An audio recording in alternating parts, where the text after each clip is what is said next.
Shalom semuanya. Haleluya. Kamu coba lihat kiri kanan, ada orang nggak di sebelah saudara? Ada ya orang ya? Oke. Saudara tanya, apa kamu bahagia nggak hari ini?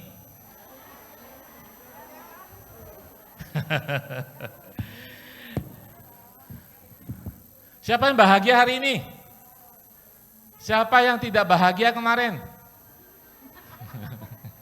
Setiap hari kita harus bahagia, amin. Haleluya, minggu lalu kita memulai seri orang bahagia. Pak Supita sudah berbicara tentang apa? Masih ingat? Orang berbahagia itu bersyukur, ya.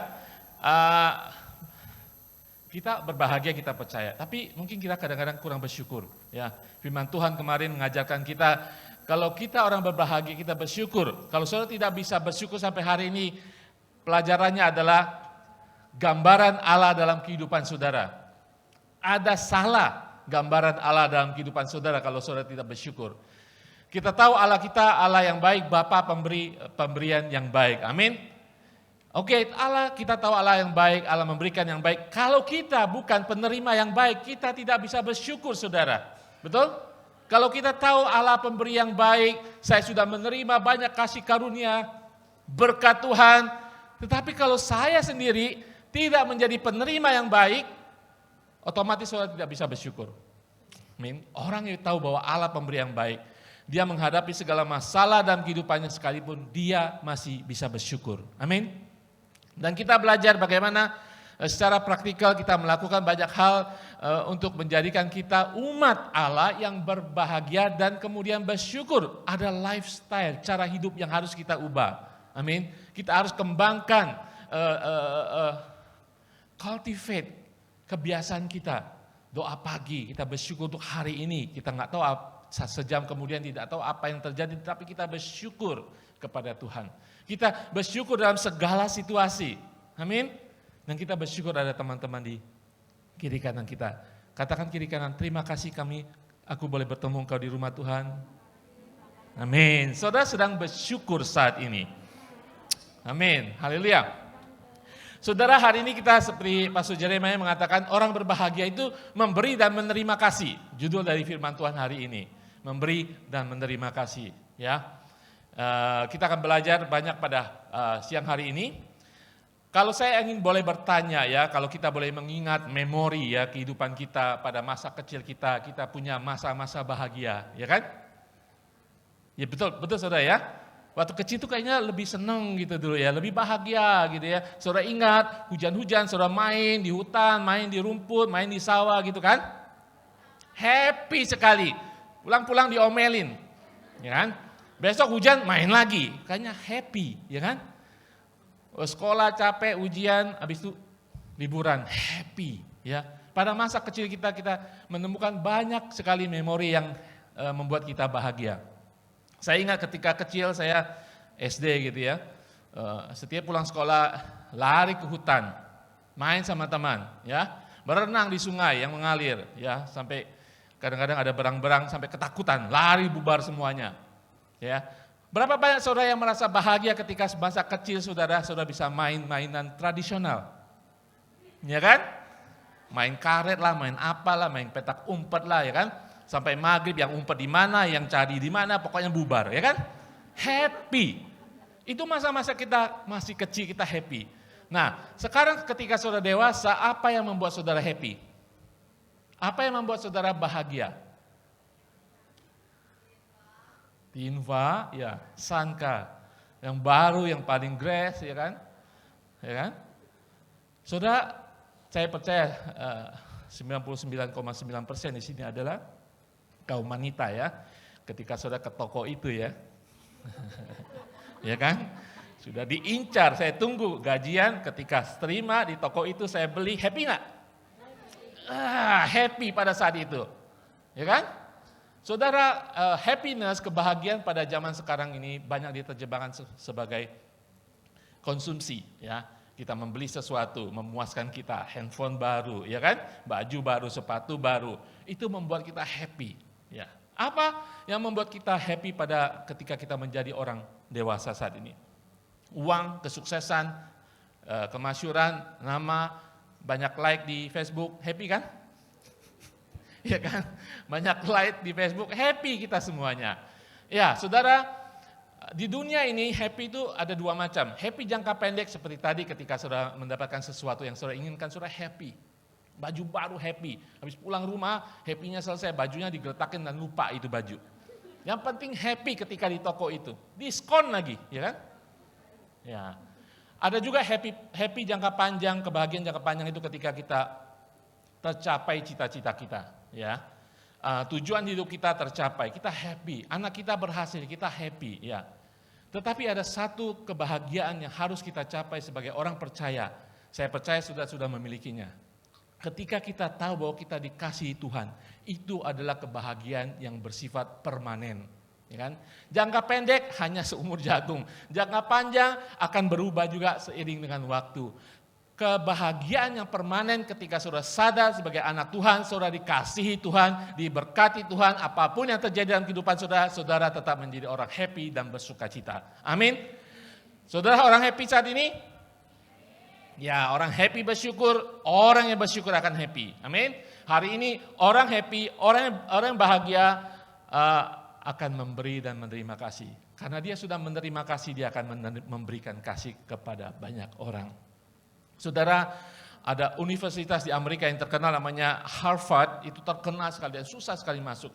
70 tahun yang lalu dia mengadakan survei dari antara mahasiswanya sekitar 100-200. Itu universitas terkenal dan mahal sekali. Jadi mahasiswa itu anak-anak orang terkenal, kaya, sehat, jasmani, rohani, sehat sekali jiwa. Nah kemudian ada kelompok kedua, orang-orang di kota kecil gitu ya, para pemudanya di kota kecil. Ya bukan dari keluarga yang kaya, biasa-biasa saja. Saudara, studi banding ini berjalan sampai 70 tahun saudara, menghabiskan 20 juta US dollar. Hasilnya apa saudara? Hasilnya hanya 5 kata dalam bahasa Inggris. Happiness is love, full stop. Kebahagiaan adalah kasih, titik. Itu orang dunia. Saudara, kebahagiaan itu banyak berhubungan dengan hubungan kita satu sama lain. Kita dibutuhkan, kita diperhatikan satu sama lain. Ya, haleluya. Firman Tuhan, saudara ingat perintah yang utama di dalam Matius 22, 37, 39 mengatakan, jawab Yesus kepadanya, kasihilah Tuhan Allahmu dengan segenap hatimu, dengan segenap jiwamu, dan dengan segenap akal budimu. Itulah hukum yang terutama dan yang mula-mula. Dan hukum yang kedua yang sama dengan itu, katakan sama-sama dengan saya, ialah kasihilah sesamamu manusia seperti dirimu sendiri. Amin. Saudara melihat di sini umat Tuhan. Ketika saudara melihat keluar, mereka adalah manusia, saudara, bukan musuh saudara. Amin. Firman Tuhan ini tidak berbicara tentang mengasihi sesama umat Tuhan. Saya hanya mengasihi anak-anak ICA. Kingdom group saya saja. Tidak, Tuhan mengatakan kasihilah sesamamu manusia. Amin. Itu perintah Tuhan yang harus kita pegang pertama-tama. Nah, hari ini ada 2 poin yang saya ingin seberangkan tentang bagaimana kita menjadi orang berbahagia, kita mengasihi dan kita menerima kasih. Ya, oke. Nah, bacaan hari ini sebenarnya diambil dari 1 Petrus pasal keempat. Kita baca bersama-sama 1 Petrus pasal keempat ayat 8 sampai ke 11. Sebelum kita baca, boleh saya undang semua bangkit berdiri, kalau enggak keenakan jadi sedikit merem-merem gitu. Oke, mari kita baca bersama-sama ya, mulai dari ayat 8. Amin, haleluya. 1, 2, 3. Tetapi yang terutama, kasihilah sungguh-sungguh seorang akan yang lain, sebab kasih menutupi banyak sekali dosa. Berilah tumpangan seorang akan yang lain dengan tidak bersungut-sungut. Layanilah seorang akan yang lain sesuai dengan karunia yang telah diperoleh tiap-tiap orang sebagai pengurus yang baik dari kasih karunia Allah. Ayat 11. Jika ada orang yang berbicara, baiklah ia berbicara sebagai orang yang menyampaikan firman Allah. Jika ada orang yang melayani, baiklah ia melakukannya dengan kekuatan yang dianugerahkan Allah. Supaya Allah dimuliakan dalam segala sesuatu karena Yesus Kristus. Ialah yang mempunyai kemuliaan dan kuasa sampai selama-lamanya. Haleluya, haleluya. Silakan duduk kembali saudara sekalian. Colek kiri kanan, jangan tidur ya. Amin. Haleluya. Saudara tahu siapa yang menulis surat 1 Petrus ini? Petrus ya. Namanya surat Petrus ya, Petrus yang menulis. Saudara bisa bayangkan si Petrus ini saudara ya. Antara Petrus sama Yohanes. 3 orang yang di dalam lingkaran Tuhan Yesus, Petrus, Yohanes, dan Yakobus kan? Ya, yang paling dekat dengan Yesus. Saudara tahu bahwa semua kitab yang ditulis oleh Yohanes, Injil Yohanes, 1, 2, 3 Yohanes, isinya kasih semuanya. Yohanes mengerti benar akan kasih Tuhan. Yohanes adalah murid Tuhan, satu-satunya yang mengikuti Yesus sampai ke kaki salib Tuhan. Hanya Yohanes, karena dia mengenal kasih Tuhan. Nah, saat ini kita lihat Petrus. Kalau kita bayangkan Petrus itu kayaknya orang yang terakhir ujung yang bisa menulis tentang kasih. Tapi hari ini kita baca 1 Petrus 4, Petrus menulis tentang kasih. Kalau saudara kenal Petrus, baca dari firman Tuhan, kita nggak kenal. Nanti di surga kita kenalan. Petrus orangnya ngomong dulu baru mikir. Orangnya selalu terburu-buru. Dan Petrus selalu dikenal sebagai orang yang menyangkal Tuhan Yesus. Selama-lamanya kita akan tahu, Yesus adalah murid Tuhan. Orang dalam lingkaran paling dekat dengan Tuhan yang menyangkal Yesus sebanyak 3 kali. Ketika saudara baca firman Tuhan hari ini, luar biasa sekali Petrus menuliskan tentang kasih. Karena dia mengalami kasih dari Yesus secara langsung saudara. Amin saudara. Haleluya. Poin pertama yang ingin saya seberangkan adalah kasih sempurna di atas segalanya. Amin.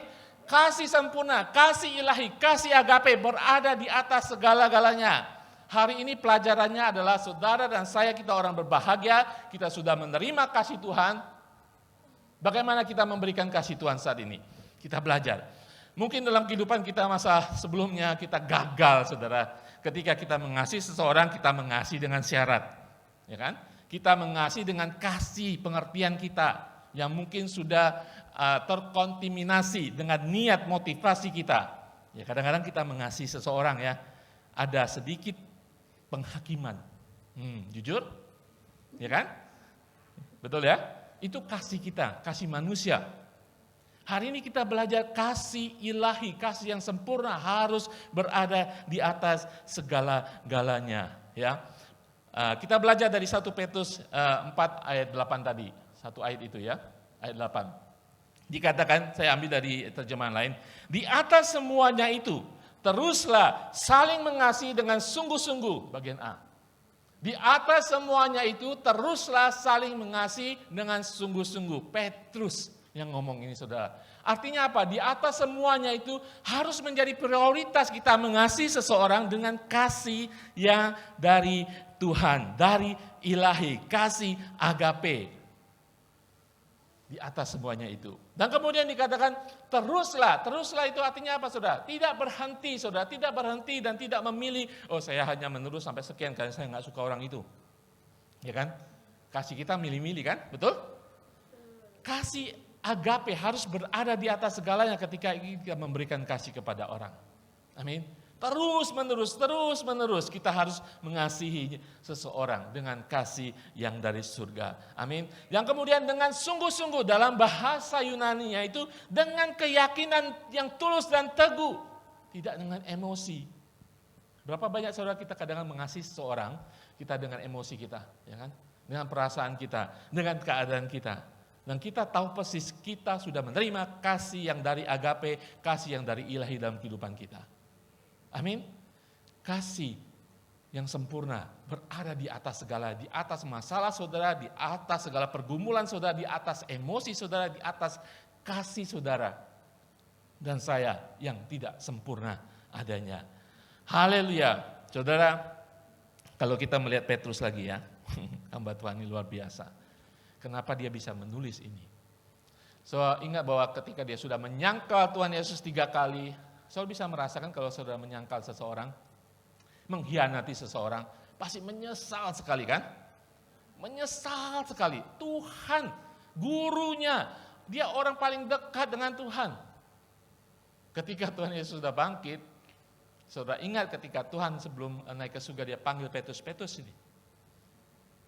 Dia tanya, apakah engkau mengasihiku? Saudara bisa bayangkan perasaan Petrus ketika saudara mengkhianati Tuhan, malam-malam Tuhan datang kepada saudara, apakah engkau mengasihi aku?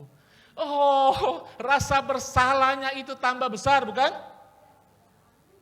Kalau Tuhan datang, kamu sudah melakukan dosa, kamu sudah salah. Saudara bersyukur, ampuni aku Tuhan. Ini enggak, saudara. Petrus 3 kali menyangkal Tuhan. Dan Tuhan datang, apakah engkau mengasihi aku? Aduh, hatinya hancur lebur. Betul? Sampai 3 kali Tuhan menanyakan itu. Mungkin saudara pada saat itu seperti Petrus ya perasaannya, ini Tuhan ngeledek apa-apa ya? Saya baru menyangkal Tuhan 3 kali. Ya kan? Kok Tuhan nanya, apakah aku mengasihimu? Ngeledek ya kan? Sepertinya kan? Tidak saudara, Tuhan tidak sedang meledek, menyindir, sinis kepada Petrus. Tuhan ingin mengajar kepada Petrus. Pelajarannya apa? 3 kali dia bertanya kepada Petrus, apakah engkau mengasihi aku? Apakah engkau mengasihi aku?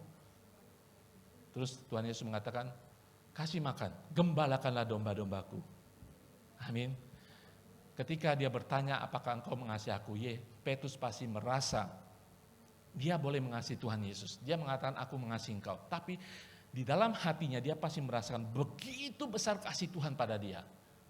Ya kan? Terus Yesus mengatakan, gembalakan domba-dombaku. Artinya buat apa buat kita saudara?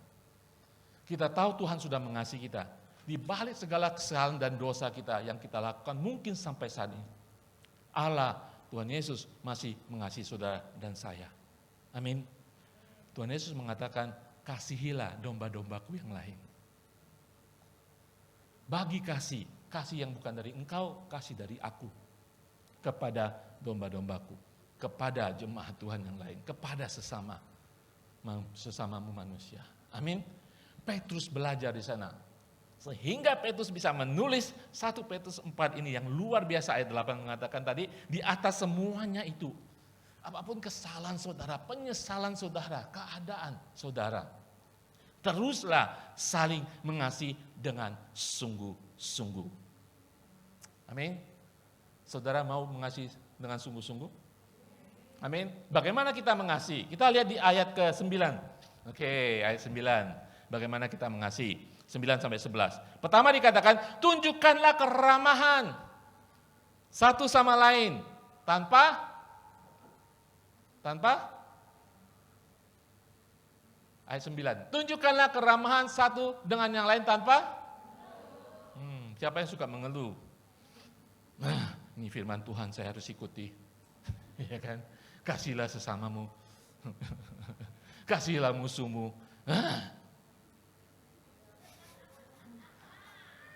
Saudara tarik napas, mendesak sekalipun saudara sudah mengeluh di hadapan Tuhan. Petrus saudara mengajarkan kita hari ini. Tunjukkanlah keramahan satu dengan yang lain tanpa mengeluh.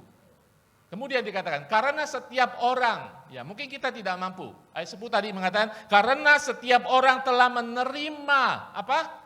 Karunia, bukan dengan kekuatan saudara, bukan kemampuan saudara, bukan dengan emosi kita yang naik turun, kita kesal kadang-kadang, kita mengalami masalah dalam keadaan pandemi ini apalagi. Tapi karena saudara dan saya kita telah menerima karunia untuk memampukan kita terus mengasihi orang, memberikan keramahan orang kepada satu sama lain tanpa mengeluh. Amin. Pergunakan itu untuk melayani satu dengan yang lain sebagai pelayan, penata layan kasih karunia itu dengan baik. Atas berbagai karunia yang Allah sudah berikan kepada kita. Nah, ayat 11 mengatakan, siapa yang berbicara, baiklah ia berbicara sebagai orang yang menyampaikan firman Allah. Dan siapa yang melayani, baiklah apa? Melayani dengan kekuatan diri sendiri, tidak melayani dengan kekuatan yang dari Allah yang berikan kepada kita. Sehingga dalam segala hal Allah dimuliakan melalui Kristus Yesus, bagi dialah kemuliaan dan kuasa sampai selama-lamanya. Ada amin saudara. Amin. Petrus tahu, Petrus mengalami seperti saudara dan saya. Dia bisa berkata, kita bisa mengasihi, ramah satu sama lain. dengan tanpa mengeluh, karena kita tahu ada kasih karunia dalam kehidupan kita. Ada kekuatan Allah yang di-renew, mengalir terus setiap hari dalam kehidupan kita yang kita pelajari hari ini. Tujuan yang utama, goal yang utama agar Tuhan dipermuliakan. Ketika saudara mengasihi orang, saudara mungkin nggak suka gitu ya. Saudara kesel sama orang itu, tahu saudara tetap mengasihi dengan kasih karunia dari Tuhan. Tuhan dipermuliakan, bukan kita dipermuliakan. Amin. Tuhan akan deal dengan kita, dengan urusan hati kita. Tapi kita mengatakan kasih kita kepada orang lain, Tuhan dipermuliakan. Amin. Haleluya, kita belajar dari Petrus hari ini. Agar Tuhan dipermuliakan dalam kehidupan kita. Kasih sempurna di atas segalanya. Oke, kita belajar dua hal dari poin ini. Kasih sempurna di atas segala-galanya. Walaupun saudara dalam keadaan apapun, situasi keadaan kita, pandemi, masalah, kita yakin kita telah menerima karunia dan selalu dalam kekuatan dari Allah. Amin saudara. Firman Tuhan ya dan amin. Saudara akan dimampukan dalam keadaan apapun kehidupan saudara, keluarga saudara saat ini. Masalah, pergumulan. Yakin bahwa karunia sudah diberikan kepada saudara, bahwa kekuatan Allah akan mengikuti saudara, saudara akan dimampukan untuk memberikan kasih, menyatakan kasih satu sama lain. Poin yang kedua kita belajar, ya.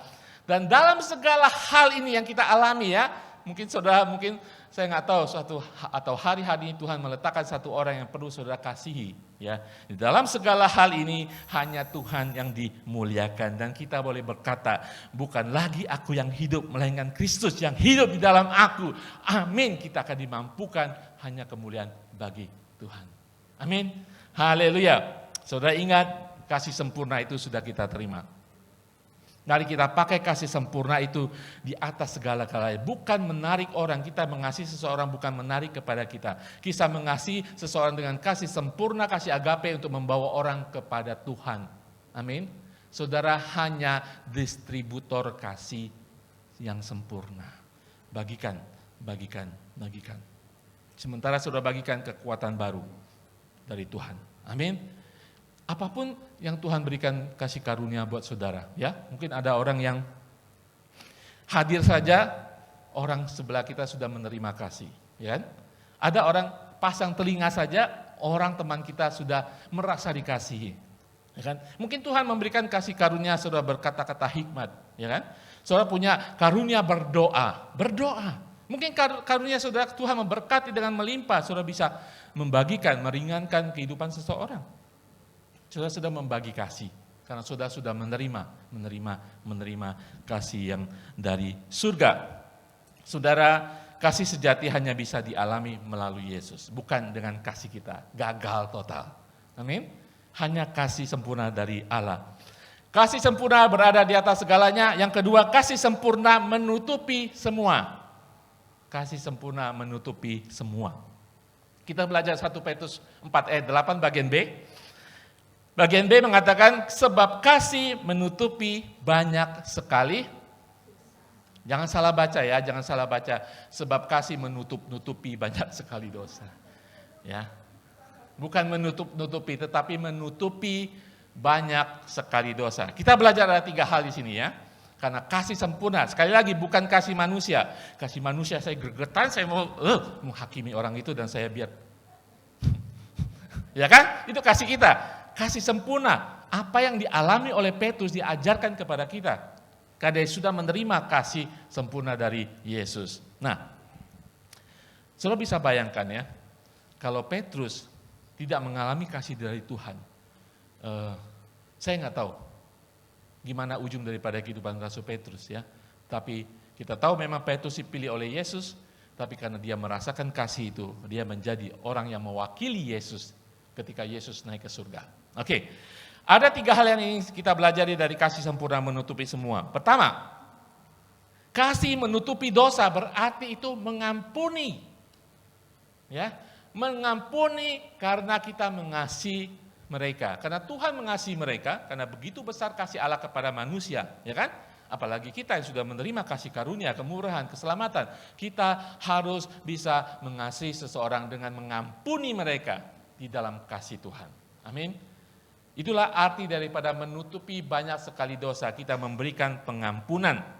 Di dalam Yakobus 5, 19 ayat 20 mengatakan, saudara-saudaraku, jika ada di antara kita yang menyimpang dari kebenaran dan ada seorang yang membuat dia berbalik, ayat 20 mengatakan, ketahuilah, 2 kali diulang saudara, bahwa barang siapa membuat orang berdosa berbalik dari jalannya yang sesat, apa dikatakan?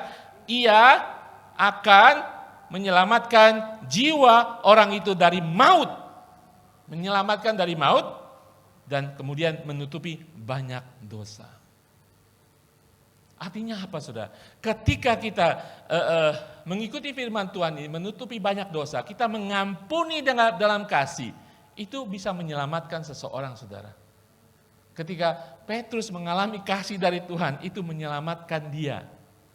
Kemungkinan, mungkin ketika kalau Tuhan Yesus menghukum dia, mungkin dia lari daripada menjadi orang benar. Ya, bisa terjadi. Ketika ada orang bersalah saudara, firman Tuhan mengajarkan kita untuk menutupi orang itu, mengampuni orang itu. Saudara sedang menghindari orang itu berbuat lebih banyak lagi dosa. Amin. Ketika mereka bermain api, kita siram dengan air kasih. Mereka akan seperti Petrus, mereka akan menyesal, berbalik dan mengikuti Tuhan. Amin. Kita sedang menutupi banyak dosa ketika kita memberikan pengampunan bagi seseorang. Dan apa yang terjadi saudara? Saudara ingat cerita tentang perumpamaan tentang seorang gembala yang kehilangan satu domba, betul? Ya kan? Dia akan cari sampai kemanapun dan dia akan bawa pulang, taruh di pundaknya. Dan kemudian saya bacakan satu firman Tuhan di dalam Lukas 15 ayat ke-7 mengatakan, aku berkata kepadamu, demikian juga akan ada sukacita di surga karena satu orang berdosa yang bertobat lebih daripada sukacita karena 99 orang benar yang tidak memerlukan pertobatan. Akan ada sukacita yang luar biasa saudara. Ada firman Tuhan mengatakan ketika satu orang diselamatkan surga bersorak-sorai, amin. Betul? Ketika saudara menutupi banyak dosa dengan memberikan kasih, mengampuni kasih, ketika orang itu bertobat, dia diselamatkan, dia berbalik dari segala jalan yang sesat, kita seharusnya bersukacita, amin. Kita seharusnya bersukacita lebih lagi, kita akan menjadi orang yang berbahagia ketika kita melakukan ini, membagikan kasih dengan mengampuni dosa seseorang. Amin. Saudara ingat Petrus mengatakan ketika Yesus tanya, berapa banyak kamu harus mengampuni seseorang? Dia katakan berapa? 7 kali kan, Petrus mengatakan 7 kali. Terus Yesus mengatakan berapa? 70 kali 7. Dan Petrus sekarang mengerti benar sehingga dia menuliskan firman Tuhan ini menutupi banyak sekali dosa. Dia tahu kita harus mengampuni dengan kasih yang sempurna, kasih yang ilahi, bukan kasih kita. Petrus mengerti itu sekarang. Mungkin cara kita lama ketika orang berdosa, bersalah, ya memang ada teguran, memang ada disiplin. Tapi disiplin, teguran, ya tidak lebih daripada kasih yang harus kita berikan, yaitu pengampunan. Amin. Karena kasih itu menutupi banyak sekali dosa. Yang kedua kita belajar di sini, kasih menutupi berarti melindungi. Melindungi berbicara tentang jangan sampai orang itu mengulang lagi kesalahannya. Amin. Kita melindungi berarti melindungi jiwa dan rohnya pada saat itu. Kita sedang memberikan kasih untuk melindungi orang tersebut. Di dalam 1 Korintus 13 ayat 7 sampai 8 mengatakan, 1 Korintus 13 ayat 7 dan 8. Iya, kasih itu menutupi segala sesuatu, percaya segala sesuatu, terus mengharapkan segala sesuatu, sabar menanggung segala sesuatu, kasih tidak berkesudahan. Kasih kita kadang-kadang seumur jagung kan? Kita nggak sabar. Saya sudah mengasihi orang itu, nggak mau bertobat, ya kita sudah. Ya kan? Saudara tahu firman Tuhan dalam 1 Korintus 13 ini, pasal ini tentang kasih bukan? Ya kan? Pasal ini tentang kasih. Saya waktu belajar 1 Korintus ini, kalau saudara baca dari awal, Pasal pertama sampai ke-12 itu ngomongnya tentang pertikaian dalam gereja. Ya, masalah dalam gereja. Terus pasal ke-14 menyelesaikan pertikaian itu. Di tengah-tengah daripada 1 Korintus ini, pasal ke-13, Paulus menuliskan pasal yang luar biasa tentang kasih. Kalau ada yang bertikai di sini, Paulus ingin menjelaskan, kenakan kasih di atas segala-galanya. Amin. Kalau ada yang salah satu sama lain, bertikai satu sama lain, masalah apapun, kenakan kasih di atas segala-galanya. Kasih sempurna menutupi semua. Amin. Kita memberikan pengampunan, kita melindungi supaya tidak terjadi dosa lagi. Amin, saudara. Saudara pulang PR ya. 1 Korintus 13, sebelum Paulus berbicara tentang kasih itu sabar, kasih itu lemah lembut dan sebagainya, kita semua tahu ya. 1 Korintus 13 mengatakan, kalau kita bisa berbicara berbagai bahasa, ya bahasa malaikat sekalipun, kalau tidak ada kasih, itu seperti apa? Gong, gong. Kebanyakan gong orang tutup kuping. Kalau saudara dikatakan mengetahui segala rahasia pengetahuan iman, saudara bisa memindahkan gunung. Kita mau kan punya iman memindahkan gunung, ya kan? Dikatakan kalau tidak ada kasih, dikatakan dalam bahasa Prancisnya moyong. Nggak ada gunanya, saudara. Firman Tuhan, saudara baca 1 Korintus 13 ayat 1 sampai 3. Dikatakan ayat 3 mana? Kalaupun kita mengorbankan hidup kita, kita mati sekalipun, kalau tanpa kasih tidak ada gunanya, tidak mendatangkan kebaikan.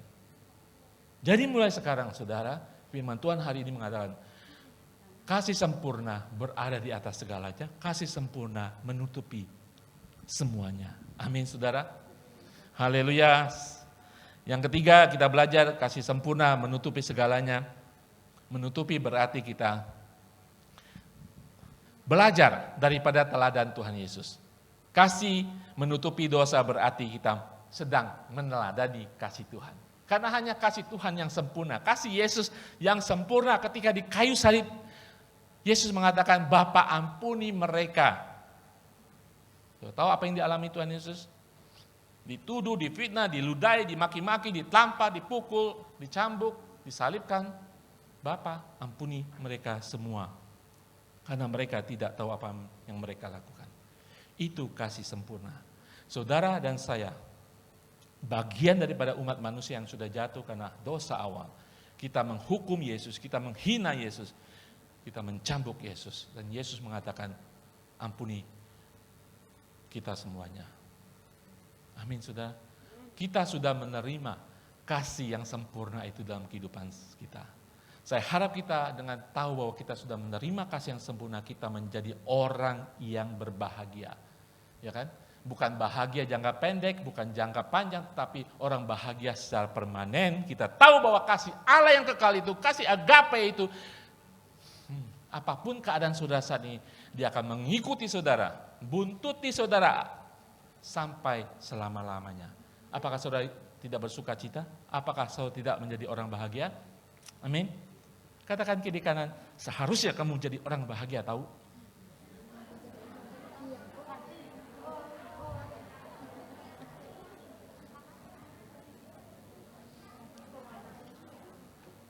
Saudara, kita punya reference, kasih orang tua kita, kasih menurut pengalaman saya, tetapi kasih dengan level yang paling tinggi adalah kasih agape, kasih yang sudah saudara dan saya terima, yaitu kasih dari Yesus. Amin.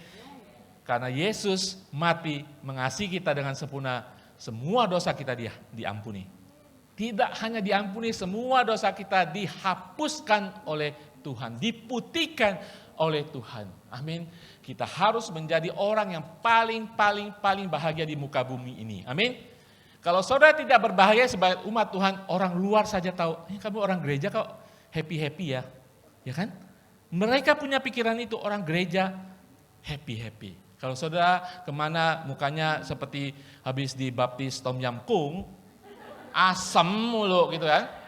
Seperti pepaya panjang gitu tapi gak matang-matang. Gak ada yang suka, saudara.